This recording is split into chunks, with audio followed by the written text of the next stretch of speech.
ఆ 100 కోట్లు ఎక్కడివి? ఢిల్లీ లిక్కర్ కేసులో అరెస్ట్ అయిన ఎమ్మెల్సీ కవిత నుంచి కూపీ లాగుతోంది ఈడీ. నిన్న 4వ రోజు విచారణలో పలు అంశాలపై ప్రశ్నలు సంధించింది. అలాగే కవిత ఇద్దరు పిఏలను ఈడీ విచారించింది.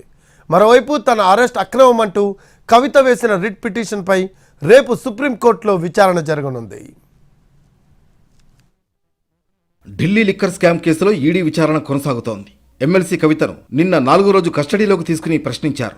100 కోట్ల వ్యవహారంపైనే ఈడీ ఎక్కువగా ఫోకస్ చేసినట్లు తెలుస్తోంది. నిందితులు ఇచ్చిన వాంగ్మూలాల ఆధారంగా ఈడీ ప్రశ్నలు వేస్తోంది.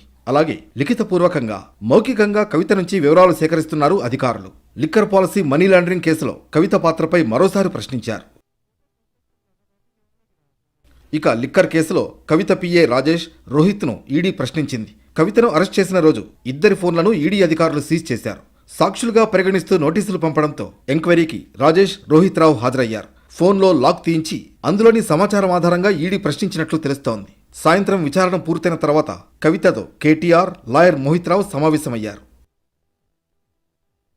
కవిత వేసిన పిటిషన్పై రేపు సుప్రీంకోర్టులో విచారణ జరగనుంది. తన అరెస్ట్ అక్రమమని, సుప్రీంకోర్టుకిచ్చిన హామీని ఈడీ ఉల్లంఘించిందని పేర్కొంటూ కవిత సుప్రీంకోర్టులో పిటిషన్ వేశారు. ఈ కేసు విచారణను justice Sanjiv Khanna, justice MM Sundaresh, justice Bela M త్రివేదితో కూడిన త్రిసభ్య ధర్మాసనం చేపట్టనుంది.